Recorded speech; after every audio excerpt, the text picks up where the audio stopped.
not praying. Now, I know this sounds like an oxymoron, like a self-contradictory statement. I am saying why God does not answer prayers. Again, I say not praying. It sounds funny, but it's so true. The greatest challenge today is not unanswered prayers, but unprayed prayers. What do I mean? People prefer to complain rather than to pray. Look at families, how they are run. A man tells the wife, "Are you not giving me food today?" Was it not easier to say, "Darling, I'm hungry. Please give me some dinner"? But the dude chooses to complain. He's being ignored. Or a woman tells a man, her hands there, "Are you not giving me money for salon? Why are you not giving me money for my hair?" Are you fighting? Is there not a better way of making the prayer? "Sweetie, I need to go to the salon. Can you give me some cash?" Instead, "Why are you not giving me money?"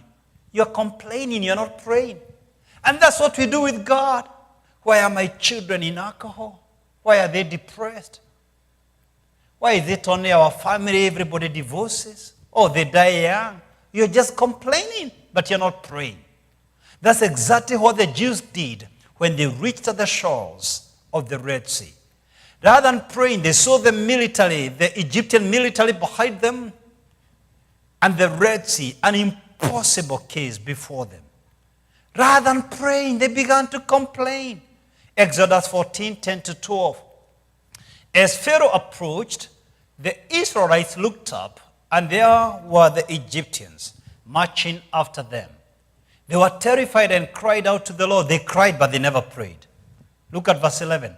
They said to Moses, "Was it because there were no graves in Egypt that you brought us to the desert to die?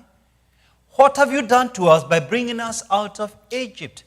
Didn't we say to you in Egypt, 'Leave us alone. Let us serve the Egyptians'? It would have been better for us to serve the Egyptians than to die in the desert." These are the same guys who died out of hard labor, slavery, being overworked, beaten, whipped, mocked, spat on. And here they are saying, "We had told you to leave us." Despite seeing 10 plagues that God did to punish the Egyptians, despite seeing the hand of God throughout this deliverance process, 10 unprecedented miracles, they didn't think that God can deliver them in this situation. They began to complain. I submit to you this morning, the only reason God delivered them and created a way in the Red Sea is because one man trusted God. It's because one man had his confidence in God. I guarantee you today, God would have finished them there and then, all of them. If you don't believe me, none of these guys who was 20 years and above reached the land of promise. The fact that God has promised doesn't mean you'll get the promise. That you have to play your role to get the promises of God. All these guys continued complaining and murmuring. They all died in the wilderness. This particular situation, God made them cross the Red Sea because one man believed his God. Exodus 14, 13 and 14, this is how Moses replied to the people. "Do not be afraid. Stand firm, and you will see the deliverance the Lord will bring you today. The Egyptians you see today, you will never see again. I'm double confident about my God. I'm double sure about my God." Verse 14, "The Lord will fight for you. You need only to be still." Psalms 46:10, "Be still and know that He is God." You know, in Jeremiah 5:1 and Ezekiel 22:30, God tells these two prophets, "I looked for one man who could stand in the gap between me and the people, that I may not destroy the land.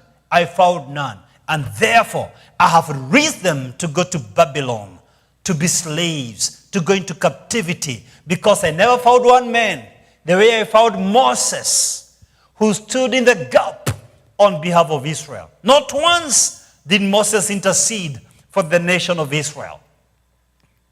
And I'm telling you right now, it's easy for you to assume someone is praying for your family, but nobody is praying. It is easy for you to keep assuming someone is praying for this country, but nobody is praying. And the great economy you see today crumbles. God looked for one man or one woman to save Israel from Babylonians. He couldn't find one. He destroyed the land. Isaiah 64:7. Yet no one calls on your name. No one is praying.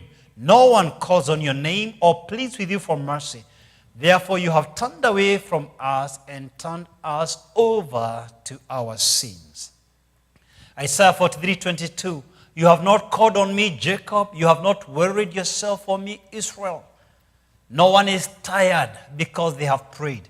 They are tired looking for money, but no one is tired because of praying. Isaiah 62:6-7. I have posted watchmen. Watchmen are intercessors. On your walls, Jerusalem. They will never be silent day or night. That's what God expects of intercessors. Never to be silent day or night. You who call on the Lord, give yourselves no rest and give him no rest.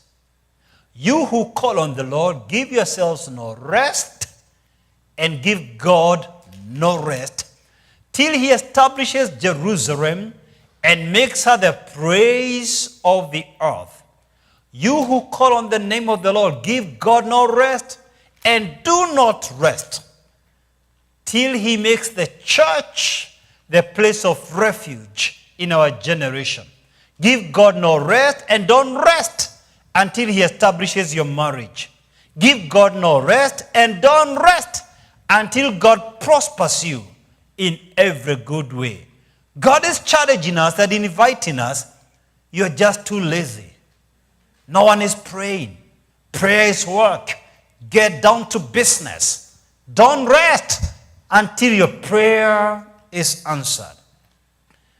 I leave you with a question from Corrie ten Boom, one of her favorite quotes. It's my closing remarks this morning. Is prayer your steering wheel or your spare tire? Is prayer your steering wheel that steers your life, that directs your life, or your spare wheel? The spare tire that you pick when all the other tires have burst, when all the other options have burst. Is prayer an alternative, a plan B, or is it your plan A? Is it the one that directs your life?